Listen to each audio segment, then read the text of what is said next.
Hey, what's up, everyone? It's Kenny, aka Weezy Baby. You know what it is. Welcome back to the YouTube channel.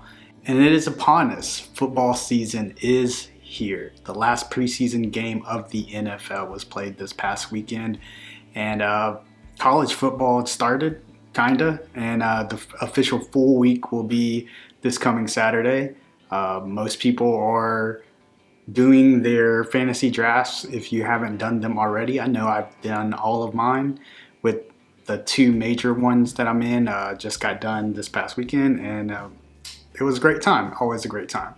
And so with football season here, I thought it would be a great idea to do a little list of how to survive football season.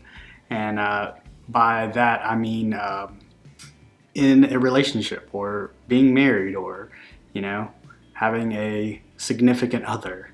And being in football season can be difficult because, hey, a lot of us just want to sit there and watch football for, 10 hours a day on Saturday and Sunday.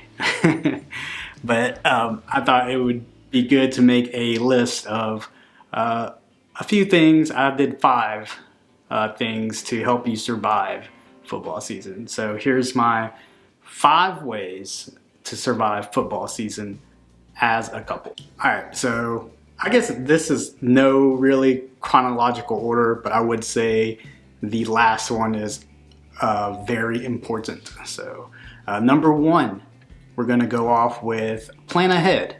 So if you know you want to watch a certain game or a certain matchup on Saturday or Sunday, then just plan ahead of time, like make sure that whatever you normally do on the weekend gets done during the weekday. I know most of the times I like to do like laundry or mow the yard. I know towards the end of the season, it's not grass cutting season, but maybe there's other chores that you need to get done or normally do during the weekend at around this time. So try to do it during the weekday or even before kickoff. I know, hey, you don't have to watch Lee Corso put a mascot head on every Saturday morning. I mean, and if you do, then just make sure you do it before Lee Corso picks his mascot. So just try to get things done that way. It doesn't give your spouse any reason to call you a bum, pretty much, and say, hey, how come you didn't get this done? And I've been telling you to do this all week. So just get your stuff done before you become a potato. Number 2, compromise. To me, I think it's always compromising is something that it's always important no matter what season, but especially in football season when you want to spend your weekends enjoying the game. To me, when I say compromise, date nights don't end just because it's football season, and you still need to give a little attention to your significant other. I know the funny thing going around now is the memes and TikToks of their husbands giving their wives 2-week notices of, hey, I'm gonna be useless for all season long. And I even joke with my wife that I am too, but in actuality, I am not completely useless during football season. And I do compromise with her. So maybe one weekend, if you're gonna spend Saturday and Sunday watching football, maybe the next, pick Saturday or Friday or something to take her out and spend some quality time with them. And I don't want to just say her because, you know, sometimes girls like sports over guys. I've seen a few couples like that too. So, or vice versa. I don't want to just say that it's the guys that are into sports. But yeah, a lot of times when I know for a fact like the Jaguars are going to have a good matchup, or Alabama is playing like LSU or something like a very important game you want to watch, just pick next weekend to take her out, or do something fun together, or something like that. I mean, let's be honest.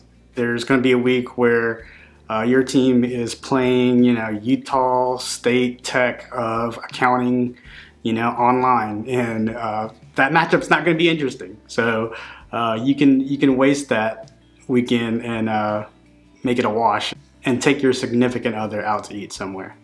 Number 3, this one's kind of important too, because I know some people are, you know, diehard fans, and this can really affect them. So when your team loses, don't let it affect you. Don't take it out on anything and everything around you. I know people would say, well, you're not a diehard then if you're not like flipping out because, you know, Alabama lost. I mean, I'm a Jags fan, so they've let me down plenty of times. So I really don't let it ruin my day. Even when Alabama loses a tough game, I don't have it ruin my night, or, you know, be a grump around the wife, or I don't get S-face because my team loses. You know, it's a game in the end, and although we love to watch it and we're entertained by it, and we enjoy it, don't let it ruin you. I mean, as much as you love your teams don't love you that much to help you in your marriage. So think about that. Don't let it ruin your day or your significant other's day. So yeah, just take it as it is. All right, and number 4 is kind of for your significant other. I mean, show them this part of the video and say, for me, it's to be understanding. And I think it's just, hey, not necessarily like, hey, you should be thankful I'm watching 10 hours of sports. And I mean, kind of yes, but also just like, hey, at least we're not doing something we're not supposed to be doing, or we're not spending money at a bar all day or something like that. I mean, I know people go watch the game at the bar too, but my advice to you is don't go watch a game at a bar. And I know you want to support your local place, but I mean, Jesus, drinks are expensive. So if you do watch at home, I feel like your significant other should be more understanding, because it's cheaper to drink at home or at a friend's house. And then at least, you know, your spouse is not out buying or doing something that they shouldn't be doing, or being around, you know, the wrong crowd or something, you know. So it's just a little different perspective. At least they're at home, and they're accessible. They're not somewhere where you can't get a hold of them.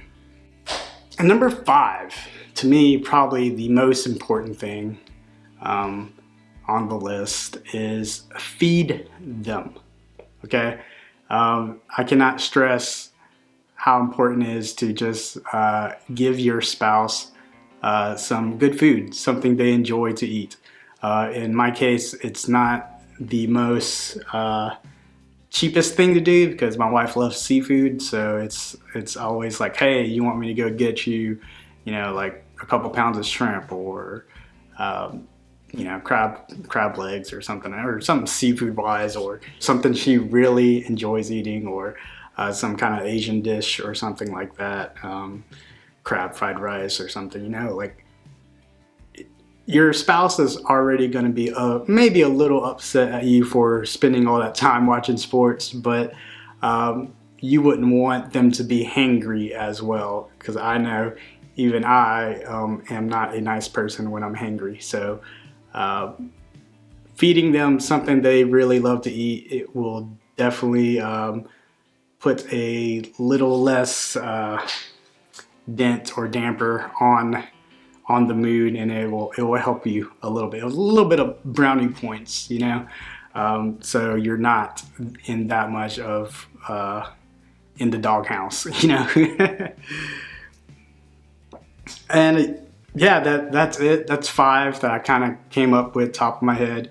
And I'm not saying do all these things all the time, or you'll be able to do all these things all the time, but yeah, like sprinkle in a little bit of these things throughout the season to help you survive again football season, and not end up on the couch every weekend.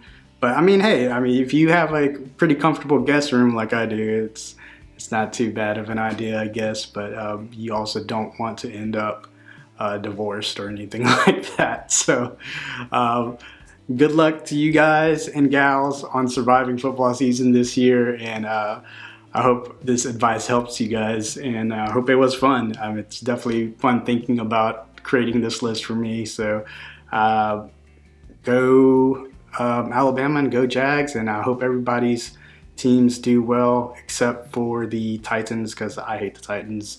They are the Jags' rival. So yeah, go sports, go football, go fantasy football. And if you like this, don't forget to like, comment, subscribe, share. Appreciate all that. We're at 42 subscribers. I didn't hit the 100 mark like I wanted to, but we're climbing there, man. We're climbing there. So slow and steady. And I really appreciate you guys for subscribing and liking all the comments, or all the content that I'm creating and putting out there. And it's a lot difficult and a little bit stressful than people think, and to be consistent for sure. So yeah, I will see you guys next week, and enjoy all the games this weekend. Peace.